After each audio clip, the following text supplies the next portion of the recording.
Any opposed? Okay. Unfinished business. That was me. Okay. Well, since our last meeting, there was going to be some, I guess, homework about reviewing.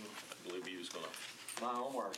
Okay. Want me to dive right in? Yeah, please. With that, and then I'll turn to Lauren for a more organized piece. So, by and large, the unfinished thing we have here is the compensation for the internal audit team, right? And I can tell you my 2 years of experience here in Metro, there are some things that have a whole lot of rules, and there's no question about what to do, and then there's some other things that don't seem to have any rules at all. And this, I can tell you for my department, for lots of others around the Metro government, has elements of both, right? So we have some step increases and things that are very specifically approved and scheduled, and then there's some open range increases. And it's that open range piece there that creates a lot of consternation, whether you're the leader of a department or whether you work within it, as to how's that going to go, because it's largely in the discretion of whoever the director of a department is. And I can tell you for myself and for most of the others across the Metro government, that first and foremost is an opportunity to provide a bit of pay equity in your judgment. And where I see that come up in my department, my last, like I said, two cycles of this, is essentially when we have employees that have been here a really long time and they're on the steps and they're kind of progressing with the compensation structure of the Metro government, it kind of moves slow and steady. And then all of a sudden you go to hire somebody from the outside, right? And maybe that's replacing somebody that's been on that path. Yeah. There might be a big market Metro difference, right? And so I can tell you for my department, I used a lot of my discretion this time to do some of that, as well as to reward some employees for the work during the pandemic that just, who knew that it was ever going to happen, would happen, or could be resolved by them. So when I saw the discussion we were about ready to have here, and that there probably wouldn't be an opportunity in that meeting, since her department is so similar to my own, I said, let me take that offline and do that, as well as just to talk about her compensation. And so what I've encouraged, and I think she's ready to bring forward here, is to make a schedule, even though it's a smaller department, that really reflects the steps and what she would like to do with equity. I think there's at least one on there. And then the others will be kind of normalized based on performance. And then for her compensation, I think taking the average of those without her, then excluding any outliers, and I don't think you really had any more outliers there, would be very good, because when I looked at the reviews that we had all done, and I know there's some nuances to that, they're really very good. It's a 3-point system. 2 is kind of par golf, as they say in my department. We actually encourage getting pretty close to that. Hers came out quite a lot higher, right? And so I think that's a great thing for all the obvious reasons. And I think maybe you're the newer one here that said, hey, I probably don't have a place doing this since I haven't seen anything yet. But I would encourage adopting the schedule that she's prepared that has her judgment in it, as well as taking the average of those and applying to her pay scale, and that being the compensation for the year ahead. Is there any, we used to have, in Marriott, we used to do a force ranking. I don't know if you do that here, where you only like 10% have to get a 5, and do we do any of that at all within our compensation? Not that I'm aware of. Shannon Hall would probably be the source. Okay. To know if there's anything else. When I look at across the payroll records, I'm not deep in payroll every day. I don't remember seeing or hearing about that. The separately elected offices, sheriff, trustee, assessor, I don't know if they've done any of that internally or not.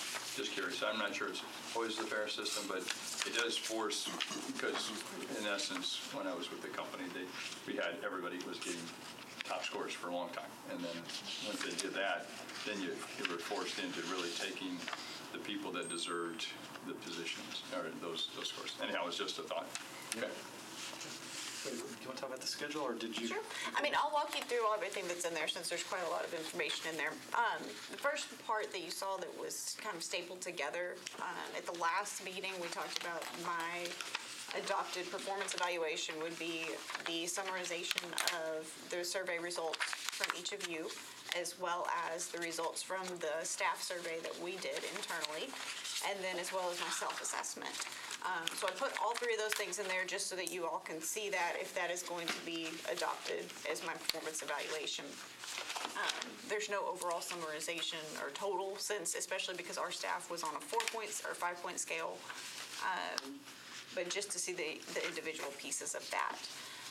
After that is our Office of Internal Audit's methodology on how we would allocate the up to 4% merit increase that was allowed this year, with the different steps within the performance matrix that we have. And that's where we rate our own staff on a 3-point scale, going through different types of areas within audit that we think that they should be able to achieve over the annual year.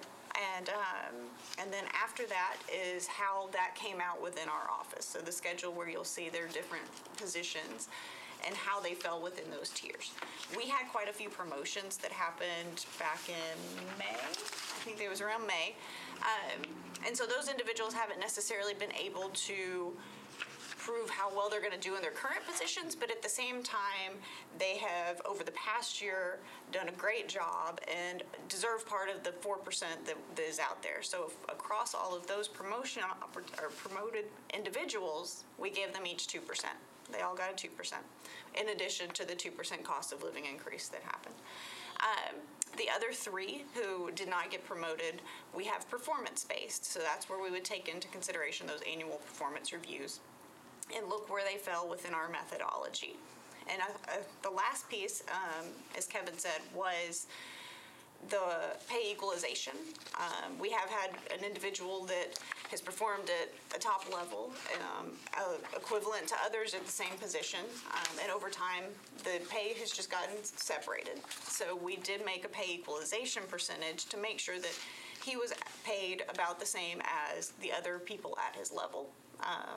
And so that's what that came in. So we had a variety of different increases.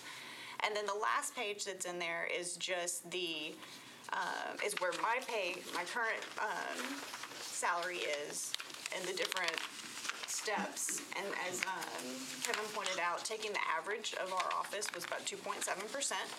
And so that one's included in there as well, just to give an idea of where they would be. And from a process standpoint, is this submitted to a central location to see if it all adds up? Yeah. So, yeah. I mean, this is a step in approval, but again, I assume that there will be a clearinghouse of. Yeah, it all goes to Human Resources, right? And they take the recommendation of all the directors, elected officials, make sure that all the processes have been followed, and there's quite a lot of those. There's also a civil service component that applies widely across the metro government, and that's where they really make sure that everything makes good sense. And as I mentioned, most of that falls in this category of kind of steadily moving along. It's the open range piece, or the equalization, I think she termed it over there, that's really in the discretion of the director of the department. Okay, will these be if it's approved, would this be the final numbers, or is this plus a step? So I think it's this plus a step. I was about to say, the first column is their salary plus the step. Okay. So that's what already has a they step. get the step no matter what, and then the next column would be after their increase. I thought you were talking about another step in the process. No, that's okay. No, too many words used to the word step. Okay, questions? So, just for me to be clear, what are we voting on right now? Are we voting on, do we have to approve this, or did you do that and that's done? The department has done that. That's been submitted to Human Resources. Mine is the one that has to be approved. And then I was trying to follow your reasoning before. Yeah, and so I was trying to give you the whole picture because we didn't really get deeply into this topic at the last meeting, so I wanted you to understand where these numbers come from. I did do the homework, as I was mentioning earlier, and then something I failed to say is that Talia, who I think is so well known to all of you, Talia's 20-something years experience, she looked this over and said this looks right in line with what I would do. That is important because if we average those, and they've gone through all those processes, right? This is the average increase. That's the it's 2.7. I'm really making a motion of my own, and her suggestion, or whatever process we're going to follow for this, is that we apply that to Lauren's compensation. And hit 2.7, which is over here. But I want to feel like everybody felt good about the 2.7 before we got there. And what was your target increase? Was that 3% for in general? Roughly. Okay, so we're under. Yeah. All right, so the only thing I would say is,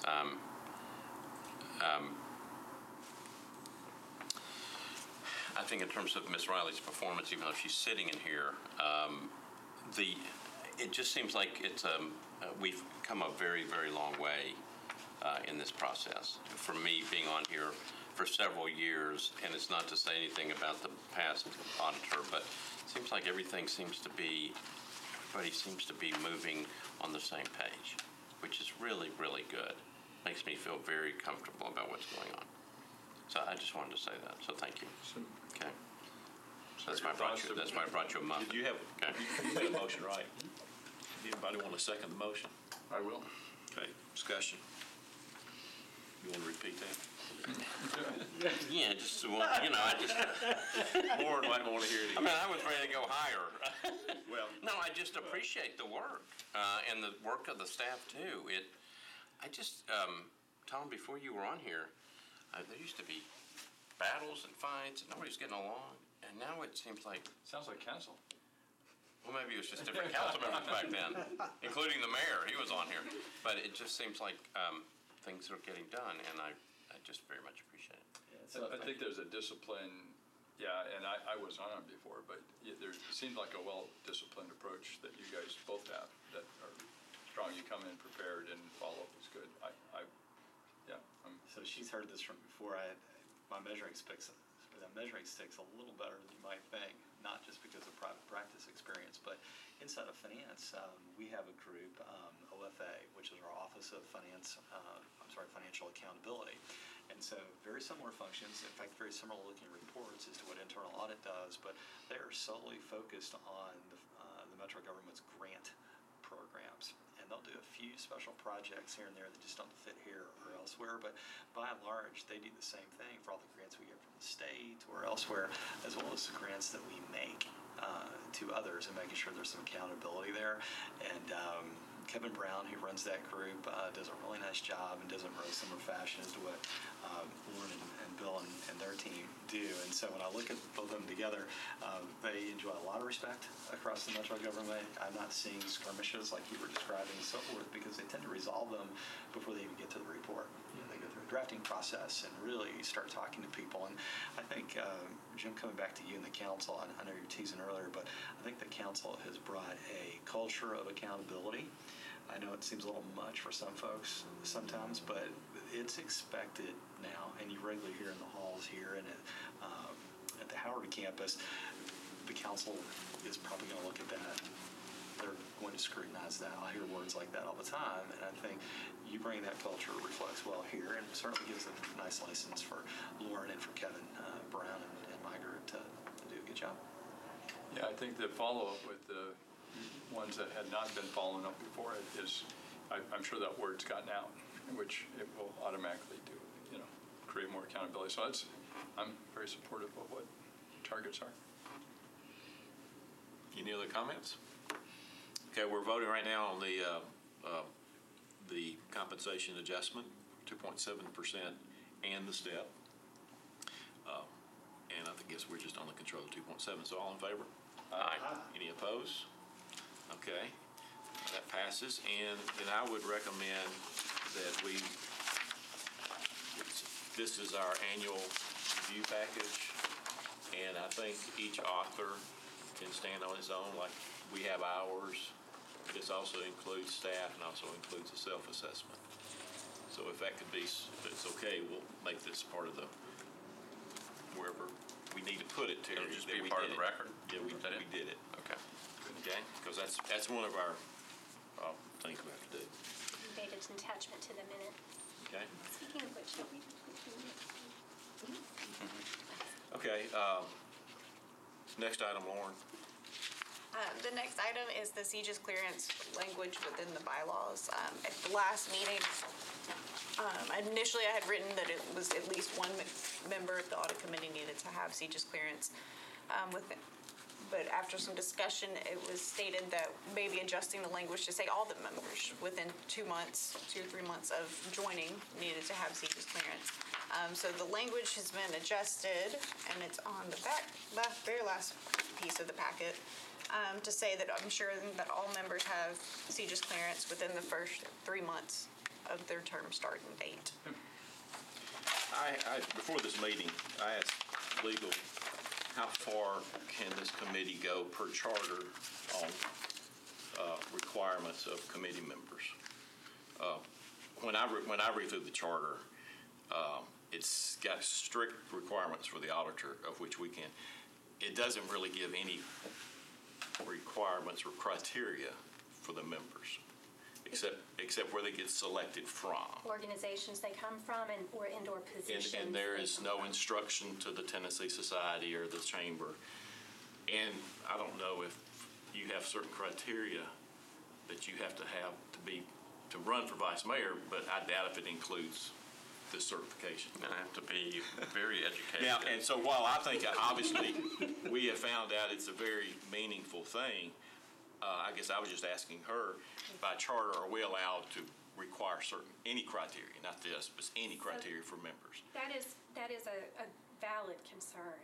So the charter language from 8.121E about the composition of this committee says there shall be a Metropolitan Audit Committee which shall be composed of 6 members as follows. The Vice Mayor and the Director of Finance shall be members by virtue of their official positions. 2 members of the Metropolitan County Council shall be selected by that body from its membership to serve a 2-year term. 1 member shall be selected by the Nashville Area Chamber of Commerce to serve a 4-year term. 1 member shall be selected from the Nashville chapter of the Tennessee Society of Certified Public Accountants to serve a 4-year term, except that the member first selected shall serve a 2-year term. So to the extent anything that you all adopt as like an amendment to the bylaws, for example, is inconsistent with that charter language, you do not have the authority to adopt it. So since with regard to some of the memberships on the committee being kind of just like direct results of people holding the position of certain offices, even if they don't get that certification, they are still on the committee. That language is pretty clear in the charter.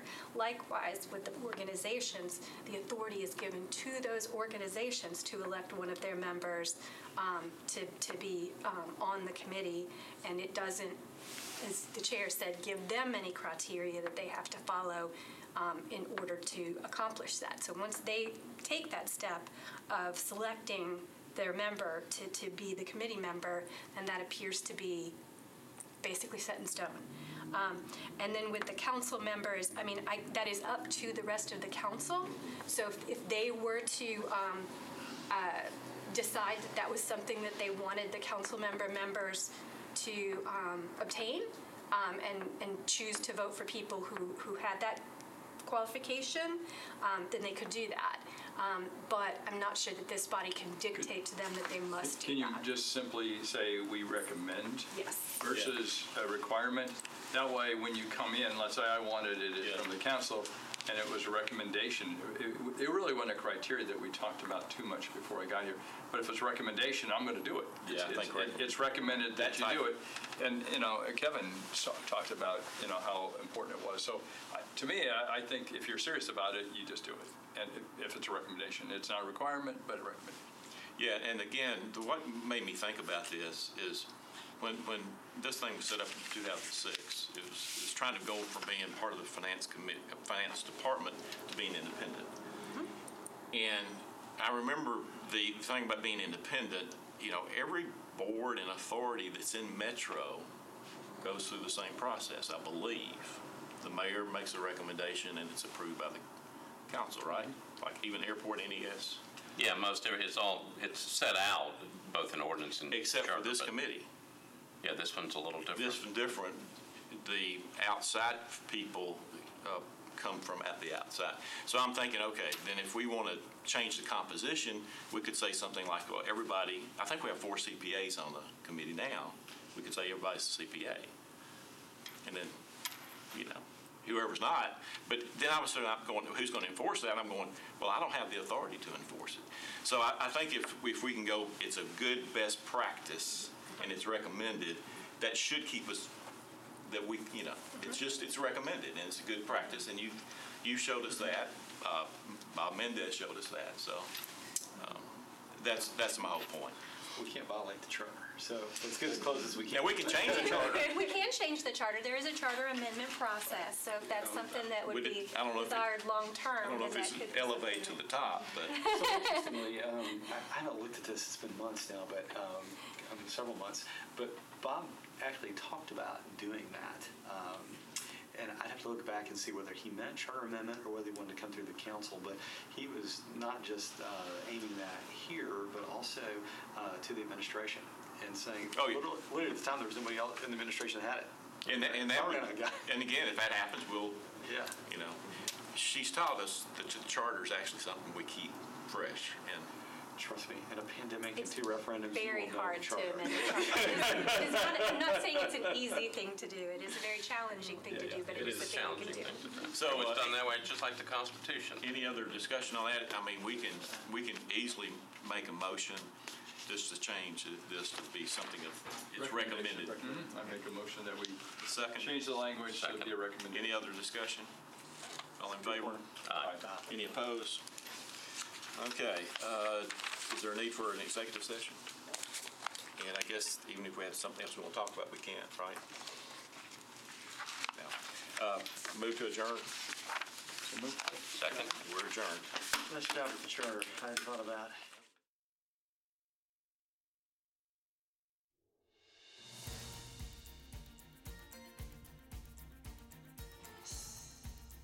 This has been a service of the Metro Nashville Network.